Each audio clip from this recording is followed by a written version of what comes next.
নমস্কার বন্ধুরা, simple life with প্রতিমা অন্য একটি ব্লগে স্বাগতম জানাচ্ছি। আশা করি তোমরা সবাই ভালো আছো আর আমরা ভালো আছি। সকাল সকাল পূজা টুজা দিয়ে কাম কাজ করে যে স্কুলের জন্য রেডি হয়েছি। আজকে যেহেতু বছরের একদম লাস্ট দিন, সবাই ভালো থাকো আর সুস্থ থাকো এই কামনা করলাম। তারপর স্কুল থেকে আসার পরে মনে বায়না করতেছিল যে ফ্রাইড রাইস আর চিকেন কষা খাবো। তার জন্য মটর, গাজর, তারপরে বিনস, কাজু বাদাম, কিশমিশ এগুলো সব রেডি করে নিচ্ছি। তারপরে রেডি করে ফার্স্ট আমি ফ্রাইড রাইস বানাচ্ছি, জানি না কীরকম হবে। ফার্স্টে ভাবছিলাম, তারপরে না বানায় দেখলাম, খেয়ে দিয়ে ভালোই হয়েছিল। তারপরে যে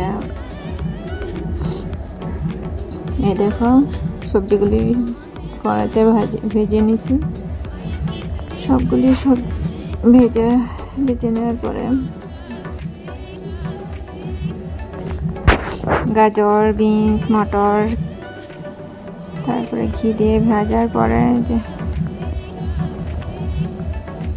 বানানি কমপ্লিট হয়ে গেছে। তারপরে মাংস কষা বানাবো, এর জন্য মাংস ধুয়ে রেডি করে নিচ্ছি। তারপরে দেখো মাংস কষা বানানি হয়ে গেছে, ফাইনাল লুক। তারপরে আজকে দুপুরের মেনু হয়েছে ফ্রাইড রাইস আর চিকেন কষা, এই আসলে দুপুরের মেনু।